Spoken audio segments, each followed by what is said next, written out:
The following podcast contains alcohol-enhanced conversations about alcohol, as well as the potential for the discussion about topics of dubious, disturbing, possibly offensive, but usually hilarious interest. The opinions stated herein are solely of the persons making them, and any endorsement of these opinions by any other party is not implied. Foul language is likely, but intolerant viewpoints are not. Listener intoxication is advised.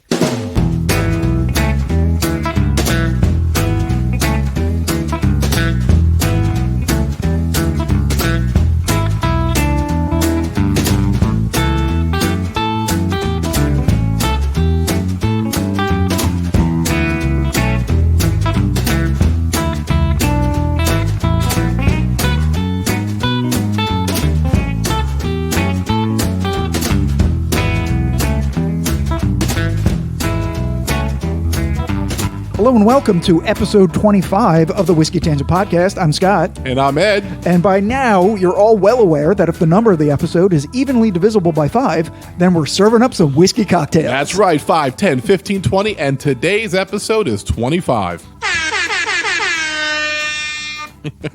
But we've got good news and bad news. The bad news is that sadly, for the first time on one of our cocktail episodes, we won't have any friends, guests, or professional bartenders joining in on the fun because the Rona's a real bitch, y'all. Or amateur friend bartenders like Gabe. Right, or all three. Right. However, the good news is we'll be using 3 different high-proof whiskeys. Each cocktail uses only 4 easily obtained ingredients, so you can make them at home, and each drink brings with it an interesting story about its origins. So, first things first, Ed's going to get us acquainted with the high-proof whiskeys we're using, as well as the 3 cocktails we'll be making with them tonight. Right. Thanks, Scott. So we were thinking, we've been practicing social distancing. This is only the second time that we've recorded in the last 6 weeks. Right. We're about 8 feet apart. We measured it, and we're doing all the safety precautions. And then we said, you know what's an even extra safety precaution? The higher the proof of the whiskey, the more germs that will be killed as we drink tonight.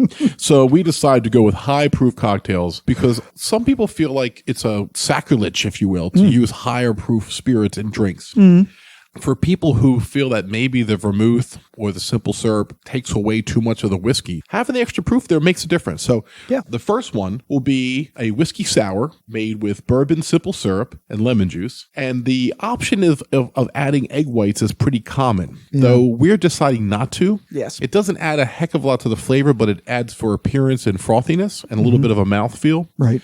The bourbon that we're using is Maker's Mark Cask Strength Bourbon, 109.6 proof. Yes. The next drink is called the Scofflaw. Harkens back to our Prohibition whiskeymentary from January. It does. It has a rye whiskey in it, dry vermouth, grenadine, and again, lemon juice, which will be the theme connecting all 3 of the drinks tonight, as you will see. Yes. And the whiskey that we're using, the rye whiskey, will be Knob Creek Cask Strength Rye, 126 proof. Oh, man. It's so good. Straight on the rocks, splashed on your cheeks going out after a nice shave, getting ready for the evening. It's a lovely, lovely spirit. And then our third drink will be the Bourbon 75, a very unique twist on the French 75 is bourbon, honey, don't call me honey, champagne, and lemon juice.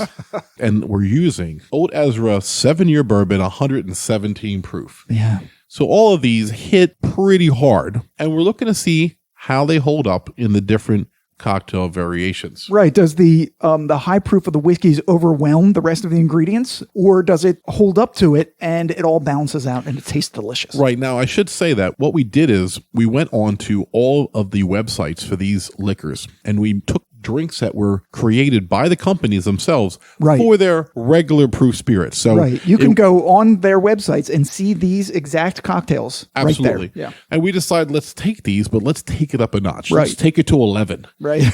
And see how the cocktails taste with the higher proofage spirits being used. And I'm excited about that. Yeah, I am too. When we were doing research about these, they all have really interesting stories to them. Like Ed said, the Scofflaw and even the Bourbon 75 have their Prohibition roots, and Whiskey Sour, I think, is even earlier than that. So we're going to make the cocktails, we're going to talk about the history of the cocktails, and we're going to get really, really stupid drunk. There's no way we can't drinking 3 high proof cocktails like this and the way that we like to drink them. Right. So we pretty much drink 2 of each of them when we're done. But so when we come back, I'm going to talk about the Maker's Mark Cask Strength Bourbon 109 being used to make our rendition of the whiskey sour, which once again will have bourbon, simple syrup, and lemon juice. Egg white's optional.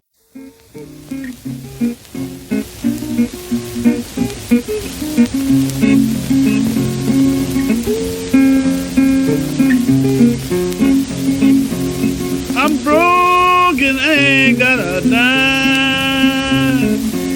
I'm broke and I ain't got a dime. I'm broke and I ain't got a dime. Everybody gets it hard up sometimes.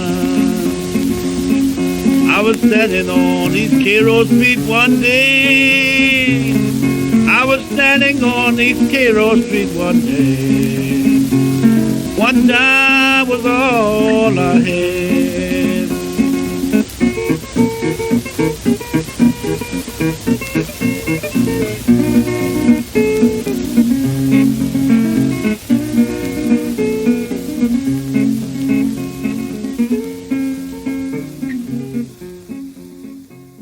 Okay, we're back. I made the drinks according to the website's specifications. There's a lot of lemon in this. I guess that's the sour part. I also added a cherry to it. Right. So the mixture part of it was 2 ounces of whiskey, 1 ounce of simple syrup, a half ounce of lemon juice per drink. Right. All right. We're going to try it right now. It's been garnished with a cherry and a little lemon rind. Lemon rind, yeah. Ooh. Wow. It's a drink. I mean, there's enough whiskey there, sweetness from the simple syrup, and there's a sour finish to it. It's really delicious. What's that middle flavor? Like almost like cola, right? It could be the use of the wheated bourbon. It could be the presence of the wheat actually in the sweetness component of that.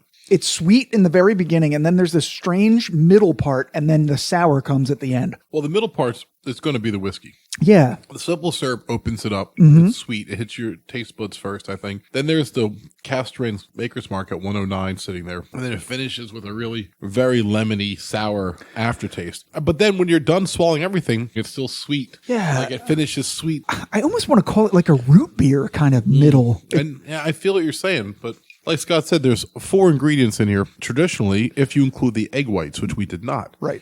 We actually have ice in the drink, so we served it on the rock. So technically, there is 4 things in the glass. There's ice, bourbon, simple syrup, and lemon juice. There's also a cherry. So and now we're like and 5. And a lemon rind. So that's 5 ingredients. 6 ingredients. No, but really, we're liars. What we like about it is, because a lot of drinks can be really complicated. And trust me, the Bourbon 75 is not just laying around your house. You got to plan for it.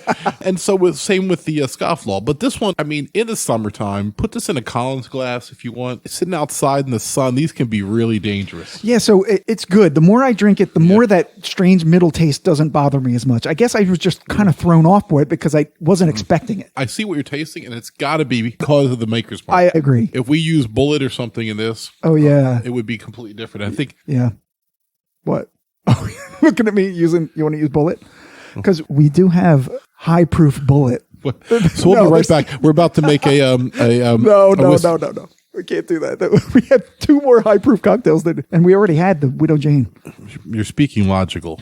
I agree. But it would be interesting Yeah. to see what that would be like. Maybe someday. Yeah, But maybe we'll do that someday. I guess the point that we just made, though, is with 3 major ingredients, whiskey, simple syrup, and lemons, you can make this pretty quickly and pretty easy most of the time. Yeah, and it's a really interesting drink, much more complex than I thought it was going to be. Yeah, if you make this with the regular Maker's Mark, I think it's very approachable for non-whiskey drinkers. Yeah. The high proof definitely takes it to another level, Yeah, I think. I agree. I think next time I would probably add a little bit more lemon juice and a little less simple syrup. So we could always do that when we do it with the Bulleit, Scott. Yeah. You're pushing me toward the Bulleit, aren't you? You totally are. All right, let me contemplate that while you do the history of the drink. Right. So, because Ed's finished his already. Yeah, I'm done mine. Jesus, I haven't even drank half of it. Yeah, well, you know. Well, you have to talk. So I was tasting. Yeah, you tasting. So gulping, I think is the word for it. Gulping. I was thirsty. I hadn't drank for half an hour. So gulping. There's lots of controversy over where the whiskey sour first appears in history. Is there? I read somewhere they said it doesn't appear in print till 1870. And then I see stuff where in 1792, a sailor crossing the Atlantic 1792 mentioned how they had this drink to fight scurvy, which was using lemons with their whiskey. That makes sense. And some sugar. Like it would help keep people from getting too kind of banged up on the ship, you know? Yeah. And the lemon juice would help fight scurvy. Yeah. So is that the exact same whiskey sour? I mean, the British actually used gin. Americans liked whiskey. Yeah. And that's where the whiskey sour on the ships were born. Sure. Now, someone says that the recipe wasn't written down until 1862 by Jerry Thomas in the Bartender's Guide, which is still published today, by the way. Yeah. Sours was a basic recipe for centuries. And Vice Admiral Edward Vernon of England began mixing a few ingredients together to serve to his crew. This is what we talked about for the seasickness and malnutrition and scurvy. And that was with gin. But then the Americans adopted the whiskey. Now, Jerry Thomas's 1862 recipe was 1 tablespoon of powdered sugar dissolved in seltzer. They don't say how much. And then juice of half a small lemon. That's where I saw half a small lemon. That's what we use. For each drink. And then a wine glass of bourbon or rye whiskey. Now, wine glass. Today's recipe has slightly changed. 1.5 to 2 ounces of whiskey, 1 ounce of lemon juice, a half ounce of simple syrup. That's not what we did. No. We flipped it. We did a ounce of simple syrup and a half ounce lemon juice. And yet Scott just said the change he would make would be what's in the Bartender's Guide today. Wow. 1.5 to 2 ounces of whiskey, or in our case, we would do 3. And then an ounce of lemon juice, half ounce of simple syrup, a quarter of an ounce of egg white, optional, as it was for us. Yes. And a cherry and lemon slice for garnish. We opted not. Also, we were a lot closer to 3 ounces of whiskey per drink than 2. Just so you know. But the bottom line is, I think that it's interesting that Scott perceived what changes he would make to the drink, and it turns out to be the official version in the Bartender's Guide today. Yeah, I'm old school. Right. Now, when I was a kid, I remember these were very popular in the 70s. Weddings and birthdays. Bar mitzvahs. Yeah. Anywhere there was like a social gathering, you'd have this like little fountain of whiskey sours, and they were really acidic, like because it was made with this powdered sour mix. Yeah. Whatever the sour mix was and they would just mix it with whiskey. They would put a maraschino cherry in it, and they're like, go away. Yeah. That was terrible. They were different. They were much orangey. Like ours today was very dark and very lemony. Right. Yeah. So what I think really cool about this drink is how old its origins are. Right. 1792. I mean, that's a fucking long time ago. And here we are in 2020 in a corona apocalypse drinking them. Listen, I remember that my Uncle Tommy, who was a CB in World War II, he's a tough guy. He used to date this chick. I used to call her Aunt Scott. And Aunt Scott, she was a little bit long in the teeth when I knew her. It's my stripper name, by the way. She was... Aunt Scott. Aunt Scott was a redhead. She used to dress exactly how you picture people doing in the 50s. You know what I mean? She was dressed to the nines. Her hair was always done. She had really thick makeup on and thick red lipstick, you know? Does she look like Christina Hendricks in Mad Men? Yes. I'm sure when she was 25, she was a knockout because she still had a kicking body, and she used to wear these dresses, hugged every curve. Right? Gotcha. And she would have the stockings on with the shoes, and she would smoke these long cigarettes with the red lipstick on the filter. You know, right, and the lipstick's on the right. Yeah. She used to always call me Doll. Hey, Doll, come over here and give your Aunt Scott a kiss. Get that fresh ice. And then she would drink whiskey sour, and that's what's her drink. So what was her actual name? Why Scott? Why Aunt Scott? I don't know. Scottie. They used to call her Scottie. Scottie. Huh. Interesting. Yeah, so I don't know what her real name was when I was just a kid. But maybe she was Scottish, and that was kind of a nickname. It's possible. I mean, I used to call her Aunt Scott, but the adults would call her Scottie. Crazy. She was so cool. I just thought she was the coolest woman, you know? And just so different than my mom and everybody else, because she was probably 20 years older than my mom, you know? And there's just something about her, you know, that... Different era. Yeah, it's just, she was like a real classy dame. Yeah. You know? Yeah. Cool. All right, so we're going to take a break real quick, come back with the Knob Creek Cask Strength Rye Scofflaw. Awesome. It'll seem like a second to you. It'll be about 5 minutes to us. Maybe like 20 minutes. It takes a while to make these cocktails. Anders is underappreciated. How, of course.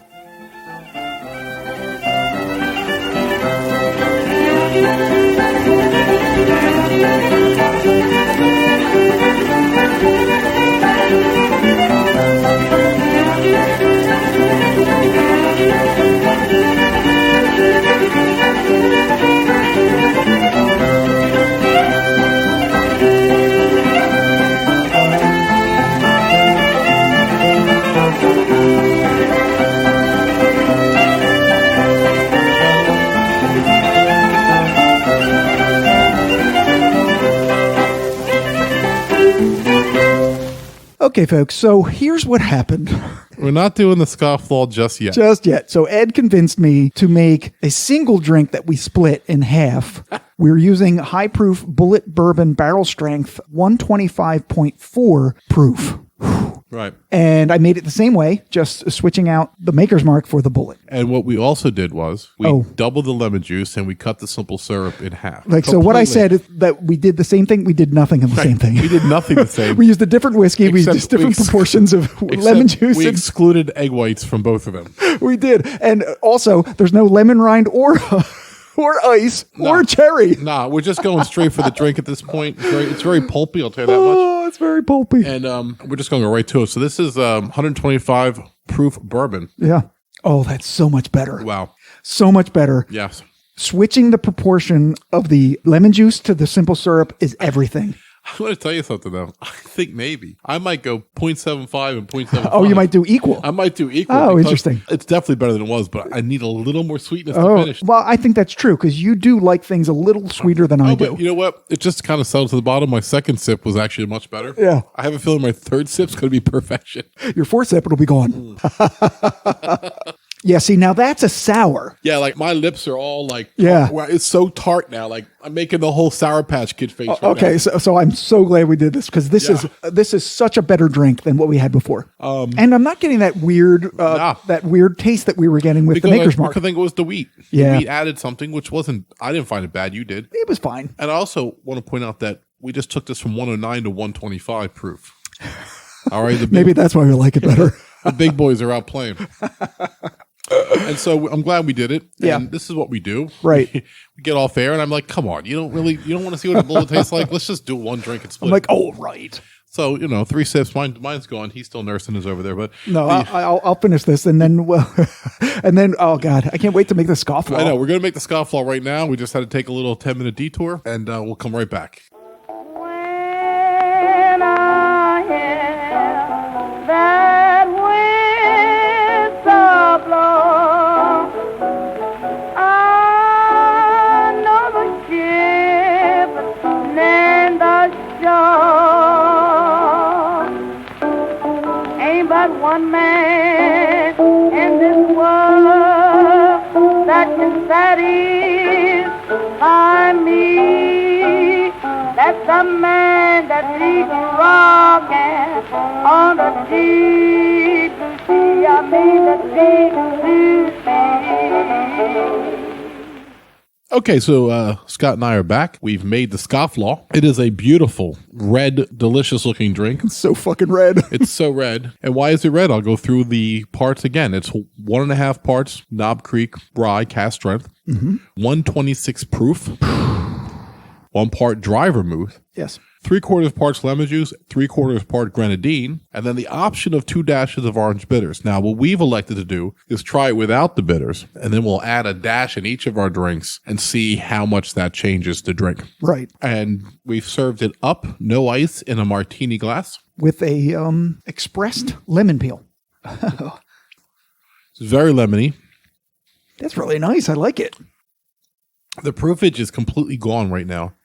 Yeah, this does not taste like an alcoholic drink. The grenadine has not provided as much sweetness as, let's say, the simple syrup did. No. To the whiskey sour. But this is equal parts lemon juice and grenadine. Which is what we advocated for at the end of the whiskey sour section. Yeah. And the dry vermouth, which we tasted off air, just because we'd never had it alone before, and we didn't really care for it all that much. I can't taste any of that in this, but maybe... No, you are, because I think that's what's taking down the sweetness of the grenadine. Okay. Because we also sampled the grenadine by itself, and it definitely is sweet. Oh my God, that was so sweet. And yet, I'm not getting that. So I feel like the fact that there's more dry vermouth than grenadine has kind of muted that a bit, which I think is necessary. I think that's making it a much more mature drink. Yeah.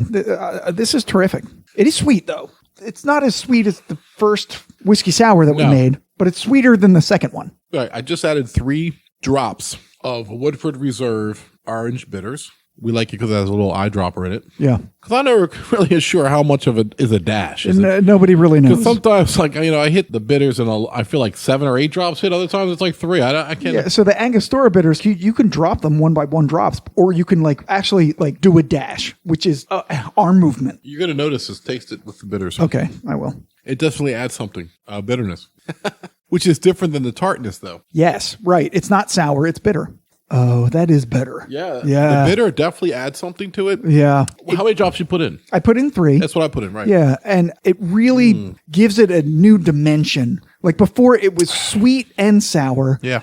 And now it's got the bitters, but an extra sweet citrus from the orange. I agree. It's so much better with the bitters. The Scofflaw, to me, is a better drink than the whiskey sour. I agree. Now, this is a little bit more complicated. You have to have the dry vermouth and the grenadine. Yeah. But the grenadine you can get anywhere. Any supermarket has it. Because it's non-alcoholic. Any supermarket has it. Yeah. Lemons are anywhere. And the dry vermouth is sold right next to the sweet vermouth you all use for Manhattan. Yeah, so. yeah. You can get it anywhere. I had an uncle that used to do dry martinis with gin. What he would do is put in a nice splash of dry vermouth into the martini glass, and he would swirl it around and coat the whole inside of the glass, and then he would dump it into the sink. And then he would pour the gin in with an olive, and that's what he would do. And they call that just show the glass, the bottle of dry vermouth. And then put the gin or the vodka in. Yes, I have a similar story. My Aunt Oceana, she was strangely named. Fuck, Oceana? Oceana, yeah. I didn't know your aunt was a black grandmother from Georgia at the turn of the century. Well, it's an interesting name. So we have family ancestry that apparently are Blackfoot Indians. And the name Oceana, Oceana, like ocean with an A on the end, was a family name handed down to her. It's actually my mom's middle name. So her aunt, my great aunt, who was twin sisters with my grandmother, came over to my house on Christmas Eve one time. No, stop. Oh. She was in her 80s. This was the first major event that I had at my house. A big family, like. How old were you? Oh, God, I guess it was in my 30s. Oh, okay. I must have been. Your family didn't entertain a lot, huh? This is the first big event that you had at your house or your family's house? At my house. Oh, yeah. Oh, all right. All right. Now it makes sense. So you were married. You had your house. Yes, okay. Exactly. It was our first big event that we had, and Janine's family came as well. Right. Anyway. I wasn't there. Well, no, it was a family event. Yeah, you were married and had your own family. I did. Little bitch. She was very particular about her vodka martinis. So her and my grandmother drank vodka martinis, but my grandmother was basically, it was just vodka with, as Ed said, show the glass, the vermouth, and then just pour vodka and put an olive in it. So that was my grandmother, but my great aunt, she actually liked dry vermouth in it. So I bought this big bottle of dry vermouth because my uncle said, oh, your aunt's going to want that, so you need to bring it. And I was like, oh, well, okay, well, I will go out and get it. So it's the exact thing that we have here today, the Martini and Rossi extra dry vermouth. And I asked her, what would you like to drink? And she said, I want a vodka martini with a splash of dry vermouth. I'm like, fuck. What the fuck is a splash? Right? Yeah, exactly. It's like the dash of bitters. Right. Nobody knows what it is. So I was like, oh shit, if I fuck this up, I will never have a holiday party Until again. she dies, she's 80, so you had like a year and a half to worry about it. Well, that's true. She did have a Unless she's later. the Queen of England. Right. But she was not the Queen of England. No. Anyway, so I went into my dining room where my tea cart was containing all of my alcoholic products, whiskeys, my mixtures and my stirs and my shakers and everything. Right. Yeah. The one that's right behind us. Right. So I made the thing. I made it because I had looked up the recipe before and I knew how many ounces of vodka to put in there. And I did just put a splash. I took a capful, I think is what I did. Okay. Just the capful, and I poured it in the vodka, swirled it around, and I think I might have garnished it with a lemon peel, threw it in, gave it to her. Nervous. So she sips it. Everyone's watching. Everyone's like, did Scott fuck it up? Did he? Did he fuck it up? And she's like,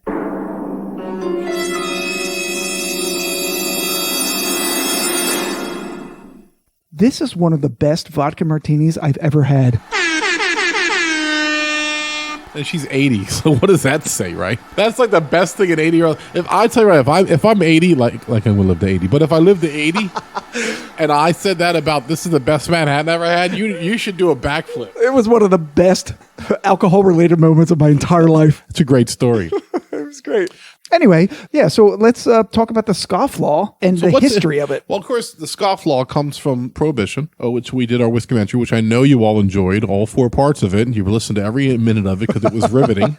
And that was in January, and if you haven't listened to it, go back. If you haven't listened to that, go back and listen to it right now. Gold. Random belligerence. Sorry about that. Sorry. Sorry. Okay, so I looked up the Scofflaw, found this website called lettersandliquor.com, run by a guy named Matthew Wyne, W-Y-N-E. He's a really good writer, so I'm just going to paraphrase 4 paragraphs of what he said about the Scofflaw.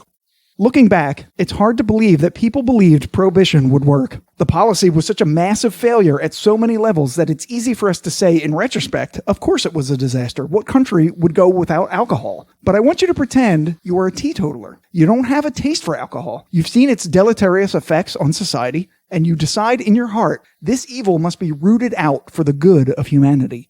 You crusade. You politic. You strategize and rally. And finally, after years of hope, your dreams come true with the passage of the Volstead Act. It must have seemed like a monumental shift in human history, a moment that would be remembered by future generations as having elevated the state of man. But 2 years into Prohibition, any such hopes had been thoroughly quashed. Not only were normally law-abiding citizens sucking down booze with gleeful disregard for authority, but organized crime and police corruption had metastasized. Enter one Delsaver King, Harvard graduate, prominent Boston banker, and champion of unpopular causes. Delsavar so believed in the power of words that he decided to sponsor a contest to come up with an epithet that would shame the misguided out of their wicked ways. The prize, $200, which is about $3,000 in today's money, but not in cash. He paid in gold. There were 25,000 entries. A staggering number at the time. Because remember, this is the 1920s. Right. People were typing and mailing. Right, exactly. Roll off the tongue terms like Bolshevik and boozocrat lost out to Scofflaw. Delsaver told the press that he aimed to stab awake the public conscience of law enforcement. But the only thing that got stabbed was Mr. King's pride. He was widely lampooned, and the contest generated a spectacular level of attention, with newspapers across the country and the world giving constant coverage to this affair. But then, a Parisian bartender named Harry McElhone sees the stories and gets an idea. A pony of this, a fillip of that, and voila, a new drink. And then 2 Americans walk into Harry's New York bar in Paris and ask for a menu. One says to the bartender, "The Scofflaw, eh? It's a cocktail? Oh, that's funny. I'll have one of those." Hey, what's the big idea? "Make it 2, says his friend. And they drink to their dear USA. And that's the story of the Scofflaw. 1.5 parts Knob Creek Rye Cask Strength, 1 part dry vermouth, 3/4 parts lemon juice and grenadine, and 2 dabs of orange and bitters work for us. Oh, man, it's intense. Yep. Like now sipping it, having read all that and coming back to it, and Ed's finished his drink. Big surprise. It was delicious, though. It's sweet and tart, and this is a terrific cocktail. This is a really good cocktail, and the dry vermouth doesn't assert itself, but evidently is incredibly necessary. I think so. I really do. It has a nice balance to it. Let's make another one without the dry vermouth. I'm just kidding. Just kidding.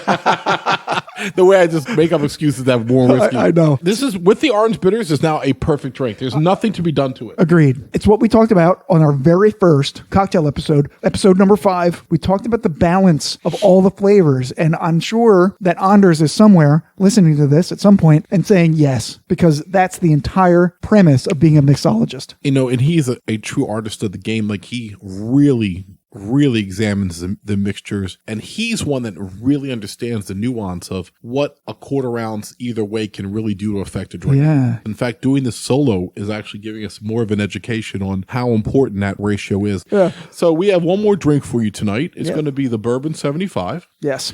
A fizzy drink. And so we're going to take a break, and we'll come back. Hi, Daddy, fare you well. When Mr. Esther kissed his wife goodbye, did you know that he kissed his wife goodbye? He cried, fare me, Miss Esther, baby, fare you well.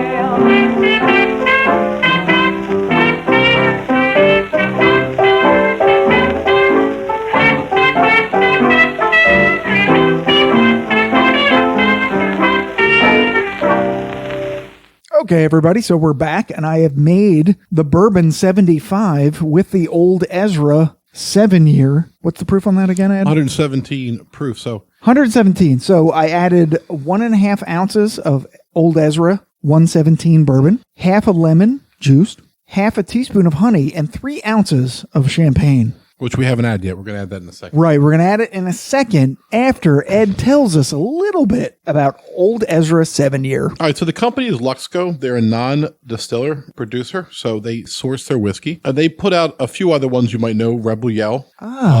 Rebel Yell, okay. Yeah, Ezra Brooks, which is their regular one. The old Ezra's a step up. Yellowstone, and then they're also behind Blood Oath. Oh, Lux Row. Yeah. Yeah. Yeah. That's why I thought I recognize the name, yeah. And it was this particular brand was released in October 2018. Really? The mash bill is, right, so it's new. We didn't see it. We didn't. No. It did seem new to me. Yeah, and the mash bill is 78% corn, 12% malted barley, and 10% rye, which is really weird. It's very, very, very high corn. Wait, is the barley higher than the rye? Yes. Oh, that is interesting. Very rare. Yeah. It does happen occasionally. And the price is around $40, which is really amazing. It's terrific. Yeah. You know, I just shout out to Gabe because I think he actually was the one who brought it to us. Did. And we pre-gamed with it on one of our episodes. So what's interesting, Lux Row distillers have built an 18,000 square foot, 6-barrel warehouse capacity.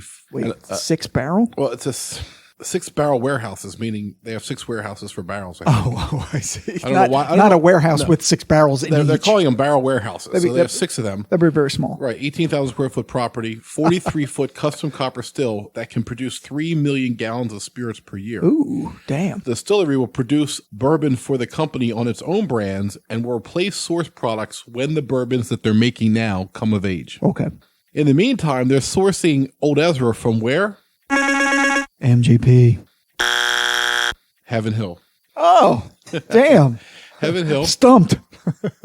And they built their new distillery in Bardstown. Okay, great. So, I mean, but Heaven Hill, we found out was sourcing for Bulleit sourcing. Dude, Heaven Hill, they're just amazing. Right, they're an amazing company. Yeah. So the Bourbon once again, 75. do the ratio one more time for the people. Okay, so it was 1.5 ounces. This is per drink. Yep. 1.5 ounces of Old Ezra 117 bourbon. Correct. Half a lemon juiced. Loved. 1/2 teaspoon of honey. And now we're going to add 3 ounces of champagne. We brought actually murder hornets and squeezed the honey out of each one of them. We have murder hornet honey.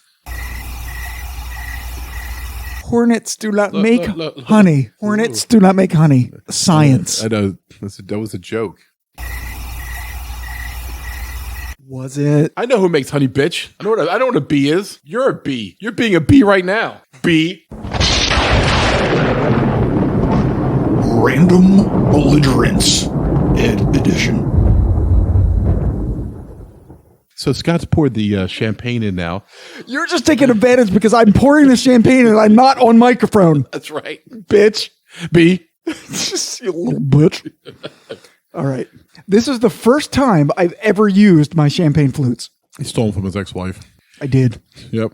Guilty. Moving out of the house, she's like, I'll hide these two. For no reason. I don't even want them. I just don't want you to have them. I just packed them away. She didn't know. Yeah. She didn't know we had these. So my first sip is basically champagne. Right, because you pour the champagne on top of the other stuff, but as it kind of bubbles up, I mean, you definitely taste the lemon. Yeah, it's like champagne and lemon right now. I have yet to get to the whiskey. I have yet to get to the honey either. Like, there's no sweetness in this at all. I don't like the way they made us do this. It's champagne and lemon. Oh, God. It's like drinking champagne and lemon.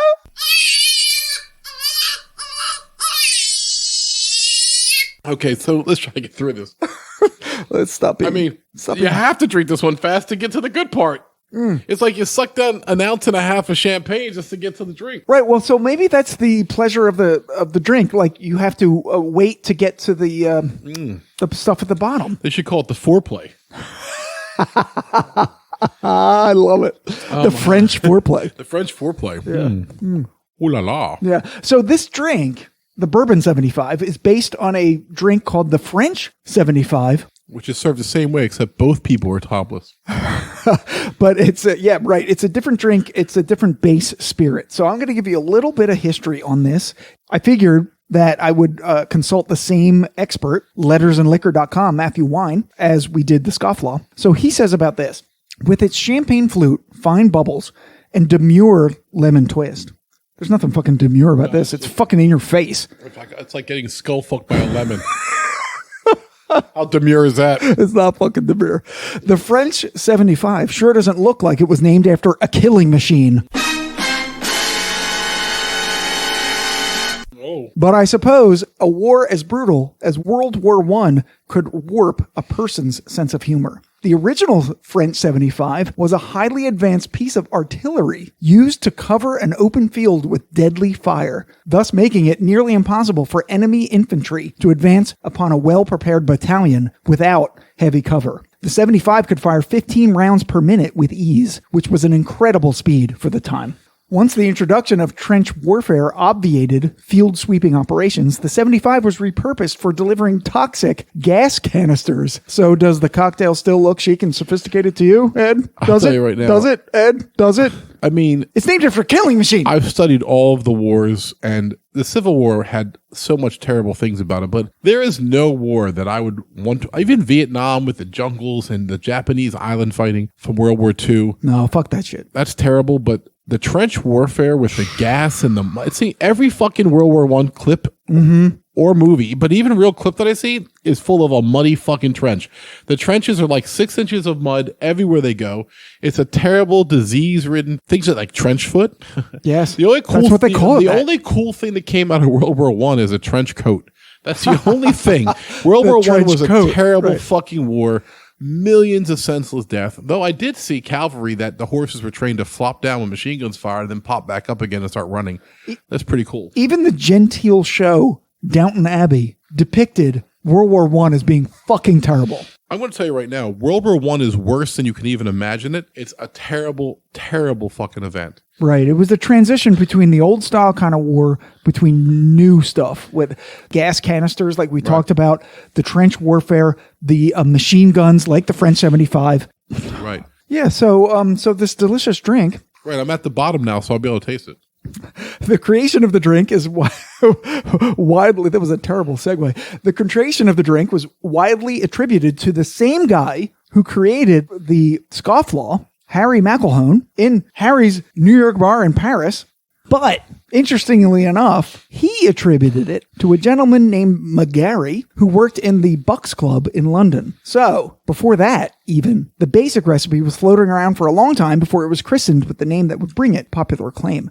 Charles Dickens, none other, back in the roaring 1860s, was reported to have entertained his guests with gin and champagne cups. Champagne cups, by the way, is just champagne, sugar, citrus, and ice. So there's your French 75 right there, a full 2 decades before the gun was even invented. In fact, if you simply replace the sparkling water in a Tom Collins with sparkling wine, you've also stumbled into the French 75.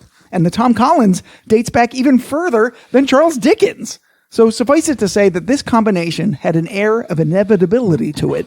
And because it's essentially a Boilermaker with wine instead of beer, it's no surprise that somebody used the name of the era's most famous weapon to intimate the drink's punch. However, one oddity concerning the French 75. Yes. It's often called a cognac drink, which we alluded to earlier, instead of a gin drink. Sometimes that happens to a drink, its base spirit changes, like the Sazerac. Still, the French 75 tells us something about Prohibition-Era imbibers. They had a dark sense of humor, and they could handle their booze. Despite the recent destruction of war, they were staying loose, taking the old and making it new, and having a lot of fun doing it. That spirit is important to remember today. And whether you take your French 75 with gin or cognac or bourbon, I raise my glass to you just the same. Well, thank you, Scott. That was beautiful, by the way. Thank you. Tremendous oration. It's mostly Matthew. Yes. Matthew Wine. I embellished. Thank you, Matthew Wine. Is he alive, Matthew Wine, or is he passed away? Oh, no, he's Wine. He's a young guy. Okay. He's on the internet. So, Letters and liquor.com. I finished mine to try to get to the good part. And Did you ever get to the I good never part? did. Like, I guarantee you, I'm going to make you a pledge. It'll be the last bourbon 75 that I drink in my life. I got nothing out of that. Now, that being said, I think that, once again, girls who like champagne. This is something you could serve your lady friend to make her kind of like, oh, this is great. You're thoughtful and creative. I don't see a lot of guys lining up for this. It's lemon and champagne and honey, and then the whiskey gets lost. I mean, I lost the whiskey. I didn't find it. I totally agree with you. It doesn't taste like a whiskey at all. There's too much lemon in it. We got 117 proof whiskey in there. You're supposed to do this with 101 proof whiskey. Yeah. If the goal was to make whiskey palatable to someone who doesn't like whiskey, I guess so. this would be the answer. Sure, because like, why even add the whiskey at all? Because you can't even taste it. I mean, but it's getting you fucked up. I mean, it's there. Okay, right. That's true. But there's no purpose of this being a whiskey cocktail. I mean, I don't know if maybe cognac would be more flavorful. Or gin. So this is from old Ezra's website where they made this distaffed version of the French 75 by just switching out the gin for the bourbon. But I'm not a big gin fan, but I could see gin working in this cocktail very well. Well, if we get a bottle of gin, which occasionally I fall into a bottle of Beefeater from time to time in the summer. I like my gin and tonics occasionally. He also likes to eat beef, just to be clear. All right, I'm a beef eater. Who doesn't? Right, and I like Beefeater gin. I like gin that tastes like gin. I'm not a dumb. I'm not a Bombay Sapphire or Tanqueray guy. I'm so dumb. You are. I like my gin to be dry. I like good English dry gin. I don't like gin at all. Ugh. Well, it's fine, but I mean, I can drink gin straight on the rocks if I have to. Actually, though, you mentioned earlier the Blue Coat gin. Wait, was that Philadelphia. now? Or was that the other? Was that the short? That was a short. That was a short we did. Right. Yeah, so Philadelphia Distilling Company makes a Blue Coat gin. I went on a distillery tour for them, and it was terrific. They ply you with a lot of alcohol. Wait, where I highly when was recommend that? it. Wait, when did you go on that tour? Oh, that was a work thing. Because it's near my office at work, which I don't go to anymore. His work thing, he calls that lunch. When lunch, he goes on distillery tours and gets all banged up. I'm not going to say that. That's false. Fake news. Fake news, Scott's job. No, it's true news. No, wait, your boss listens to this. Fake news. He does listen to this. So, yeah, let's wrap up by rating, but putting the drinks in the order that we like them. Yeah, it's very simple for me. It's 2-1-3, no doubt. Absolutely, I agree with the Scofflaw was the best drink that we made. Absolutely, it was unique and fun, and I will make it again. Yeah, and the whiskey sour, I definitely would do that again because it's easy, it's quick, and it can make a lot of people happy, and I can alter it to make different people happy. So the whiskey sour, I would make it again with the Bulleit high proof bourbon. That was terrific. Inversing the traditional ratio of the lemon juice and the simple syrup, or making it equal. And if I had time, if I wasn't being impatient, I might add a little bit of egg white into it. Yeah, see what happens. I'm going to make them equal. Yeah. I think you're going to like that. I like the way we made it the second time. I liked a little bit more lemon. Right. And the Bourbon 75, I'll never, ever consciously seek out again. No, because, I like champagne all on its own, and I like whiskey all on its own. The adding of the lemon juice and the honey did nothing. I didn't like it. I'm glad we tried it. I mean, I'm annoyed because I saved a half a bottle of Old Ezra for that drink and didn't drink it for the last 2 weeks. And I could have drank that based on what happened tonight with that shitty ass drink. You could, but you know what? You can take it home and still drink it. Oh, that's true. That's true. So take us out, Ed. So listen, thanks so much for tuning in. We appreciate you all checking us out, and we will continue to bring you cocktail episodes every 5th episode. Yep. Hopefully in the fall when we hit 30, we'll have Anders back. Oh, that'd and be he'll great. be able to give us his, savoir-faire of cocktails again. We have a deep dive planned. 2 of the cocktails we've already done and a new cocktail that we've never done. Yes, and so we are really missing our tastings at the local lounge. Definitely. We were supposed to have a Buffalo Trace tasting. We're supposed to have Pinhook. Dude, we were supposed to taste an expression of Pappy Van Winkle. Yeah, Pappy. We're going to have Pappy tasting. It's canceled. It was canceled. Bullshit. I mean, don't say that we're not suffering. All right? Everybody, please.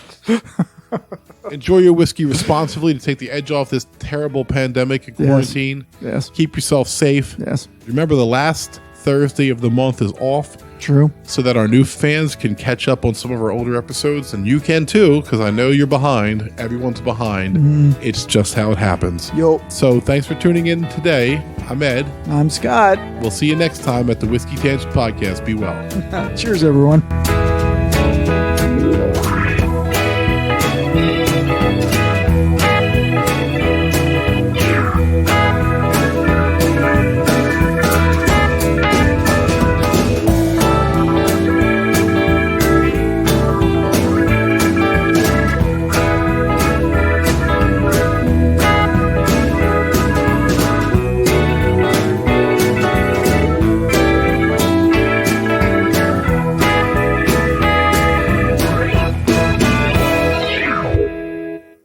If you enjoyed this podcast episode, be sure to check out our next episode, which is way better than this one. Oh, yeah. Also, follow and like our Facebook page at facebook.com/whiskeytangent. And follow us on Twitter at Whiskey Tangent. You can follow me personally at That Whiskey Guy. And follow Scott at Giant Cup of Awesome, spelled AWSUM, just to be annoying. Hey. You can email us any questions, comments, or love at whiskeytangent@gmail.com. And of course, you can find us always at our podcast website, whiskeytangent.podbean.com.